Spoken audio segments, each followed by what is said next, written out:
you, Madam Acting Deputy President. This is a significant private senator's bill for the people of the Northern Territory. I stand here enormously proud, Madam Acting Deputy President, to represent the people of the Northern Territory here in the Senate. I stand just as proudly with my fellow Territorians, Luke Gosling, the member for Solomon, and also Warren Snowden, the member for Lingiari. I thank very much the CLP Senator for the Northern Territory, Sam McMahon, for standing with us in putting this private senator's bill to the Senate and for debate today. The Constitution allows for 5 members of the House of Representatives for each Aboriginal state, but leaves to Parliament to determine the number of seats in the territories. I wish in some ways that we didn't have to have this particular bill, Madam Acting Deputy President, but the Australian Electoral Commissioner has declared the Northern Territory will lose one of its 2 seats at the next federal election. This news has been met with great despair in the Northern Territory. We have only 4 voices in a parliament of over 220 parliamentarians. The Northern Territory is growing. The Parliament of Australia says let's develop the North. And when we talk about developing the North with the economy, with infrastructure, we must also talk about developing the North in terms of the voices of the people of the North.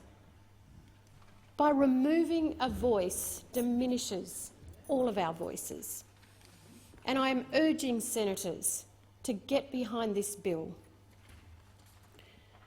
The Commonwealth Electoral Act 1918 provides for a minimum of 1 member each for the Northern Territory and the Australian Capital Territory.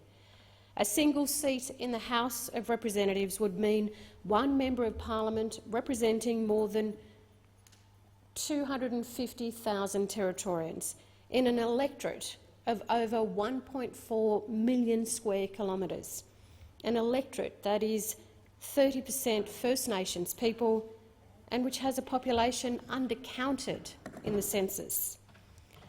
I introduced this bill in the Senate along with my Labor colleague Don Farrell, our Shadow Special Minister of State, and it has been co-sponsored by fellow NT Senator Dr McMahon and all the national senators.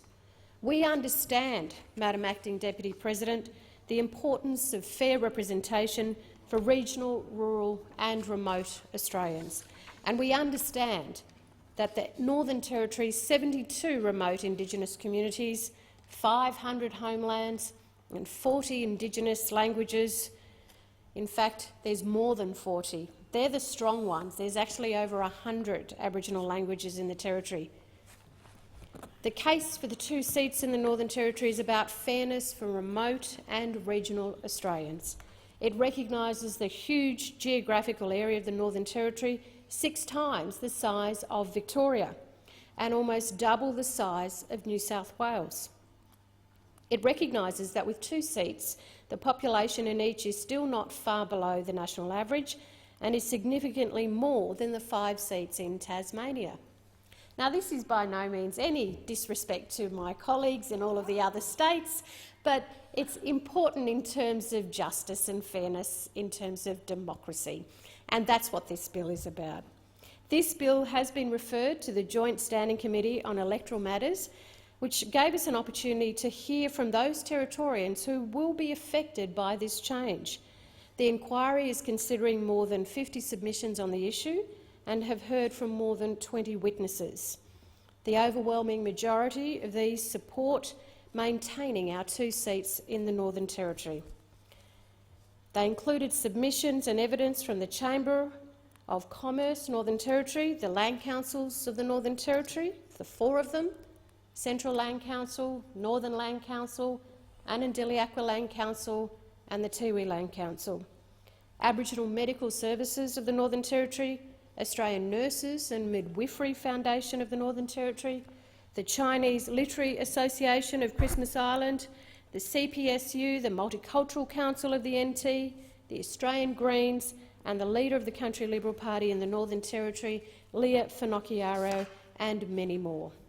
Greg Ireland, the CEO of the Chamber of Commerce, who gave evidence, said, "Bringing in a floor of 2 members is what we're seeking.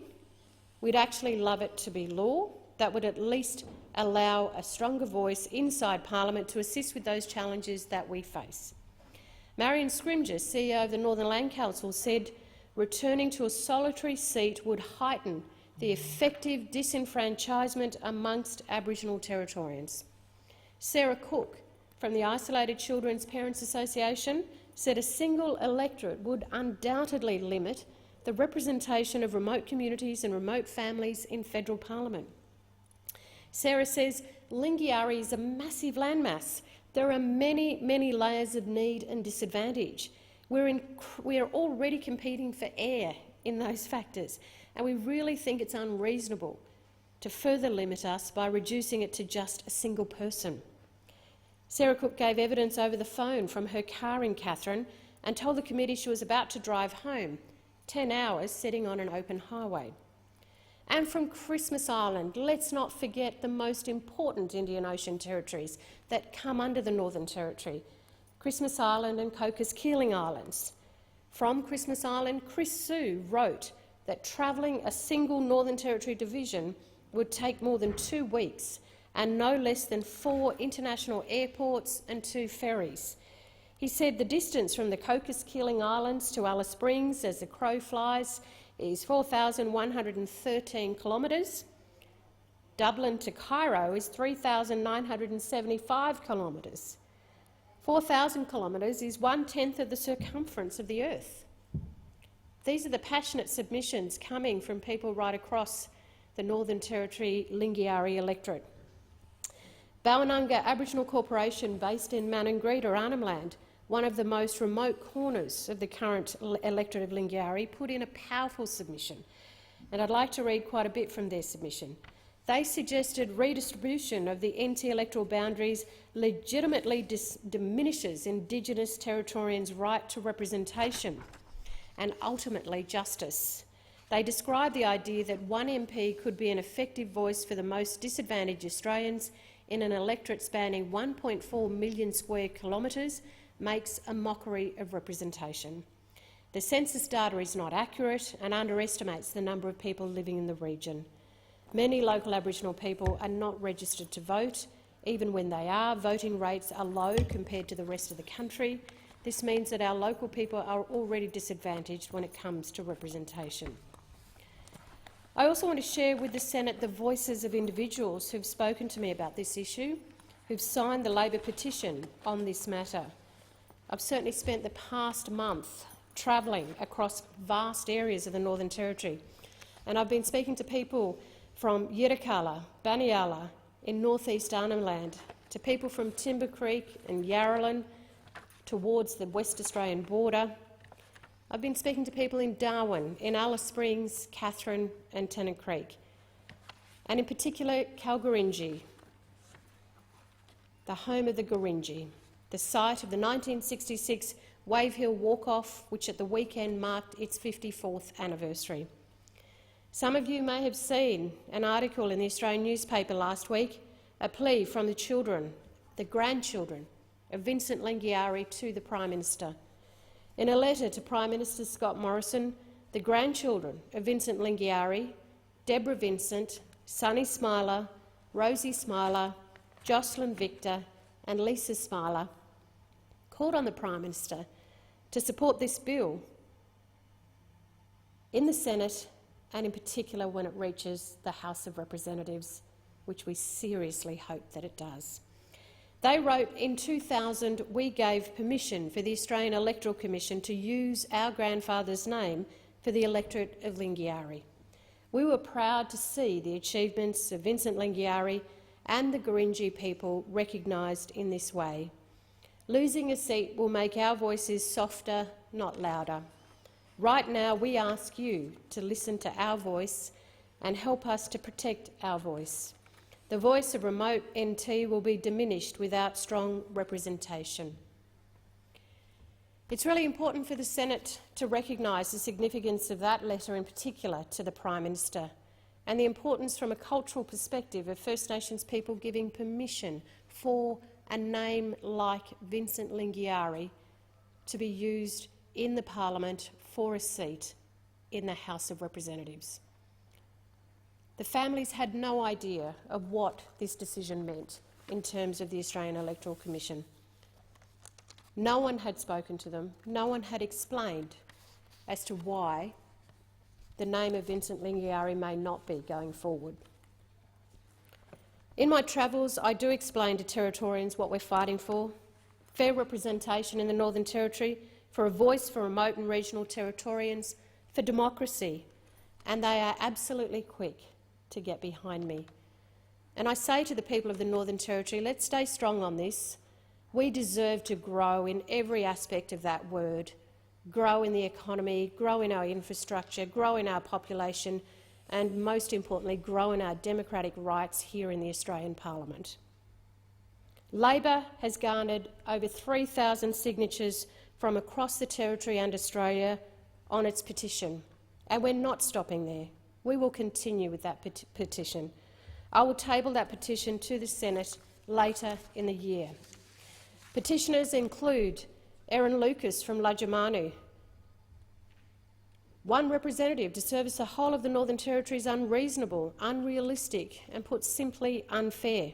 This is what John Boffa from Eastside Alice Springs and our Public Health Medical Officer at the Central Australian Aboriginal Health Congress says.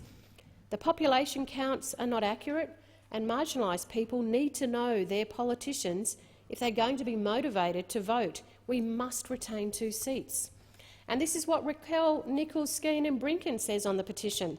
The Northern Territory has the most disadvantaged people in Australia, and being further stripped of representation will only contribute further to their disadvantage. As a territory, not a state, we already currently miss full participation in our governance. That is, not even a full vote in a referendum. And Joanna Aren from Umbacumber on Groote Island says, the NT is already underrepresented with 2 seats. It's crucial to the Northern Territory to retain these 2 seats. Gregory Thompson from Stewart Park in Darwin said simply, 1 seat is an insult to democracy. Beverly Gannat from Pine Creek says, while population density is normally the primary consideration, geographical distance must also be given just and fair consideration. Werner Apple from Tennant Creek says, it's a disgrace. Anne Gradage in Darwin says, it's not all about population size. The complexity of the issues needs to play a part in decision-making. I would absolutely love to go on, and perhaps I will one day. And from interstate, we've had Beth Cummings from Millbrook, Western Australia, who said, we all need to stick together to do what's best for the Northern Territory. Barbara Greensmith from Port Pirie in South Australia says, NT definitely needs 2 seats. It's such a huge area and it's totally unacceptable to believe that one person could possibly cover the whole area. There are so many. Go on my Facebook page, you will see all the comments. These people, these everyday Territorians and everyday Australians, they get it. They understand what federal representation is meant to do, and they can't believe the Northern Territory could possibly be represented by one person. They get that a single electorate for the Territory would not give adequate recognition to the differing communities in the NT. They get that a single electorate for the Northern Territory would not recognise the strategic and economic importance of the Northern Territory to Australia as a whole. Labor gets it. The Nationals get it. I thank Senators Sam McMahon, Bridget McKenzie, Matt Canavan, Perrin Davey and Susan McDonald for co-sponsoring this bill. The Greens get it. Independents, Senators Lambie, Patrick and Griff, get it. Even the leader of the Northern Territory CLP gets it. And so does the Labor Northern Territory Party get it. With all of these senators supporting the bill, we're hopeful it can pass the Senate. Now I call on the Prime Minister to do the same. The only thing we need now, Prime Minister, is for you to get it, for you to support the voices of the people of the Northern Territory, for you to assist in this legislation to enable the Northern Territory, at a minimum, to have 2 seats in the lower house. Yamaloo.